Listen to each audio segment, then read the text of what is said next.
জয় শ্রীকৃষ্ণ। আসো সংস্কৃত পড়ি। এখানে আমি আমার বাংলা মিডিয়ামের ছাত্রদের জন্য ক্লাস 7-এর সংস্কৃত বই সংস্কৃত সৌরভ থেকে পড়ছি। পাঠ ত্রয়োদশ পাঠ, 13 নম্বর পাঠ। পাঠের নাম হচ্ছে পিপাসহত ওয়ায়সহ কথা। ওয়ায়সহ মানে বুঝতেই পারছো, কাকের গল্প। এই গল্পটা আমরা সকলেই কখনো না কখনো পড়েই থাকি। আজকে এটা আমি সংস্কৃতে পড়ানো হচ্ছে।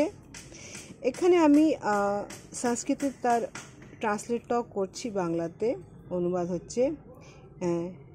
একদহ গ্রীষ্মকালে কশ্চিৎ ওয়ায়সः অতীব তৃষ্ণাহত ভবতি সমাহ।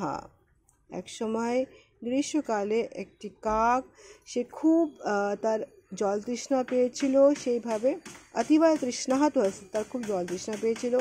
সহ জলপানেহ ইৎসতঃ ভ্রমতি সমাহ, সে জল পান করার জন্য ভ্রমতি মানে এদিক ওদিক ঘুরে বেড়াচ্ছিল।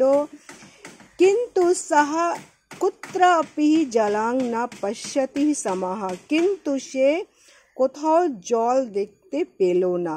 সহসা একঃ বৃক্ষতলঃ কলসমেকং পশ্যতি সমাহ।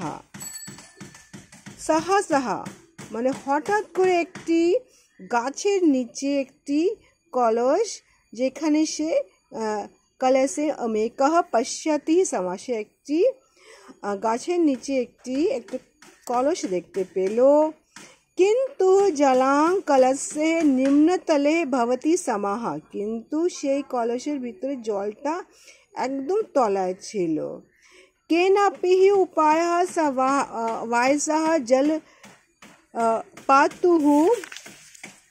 পাতুঃ না সমর্থঃ, কিন্তু কোন উপায় করে সে কাকটি সেই জলটি পাবে।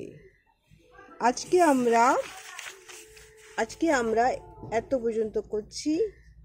আগামী ক্লাসে এখান থেকে আবার স্টার্ট করব।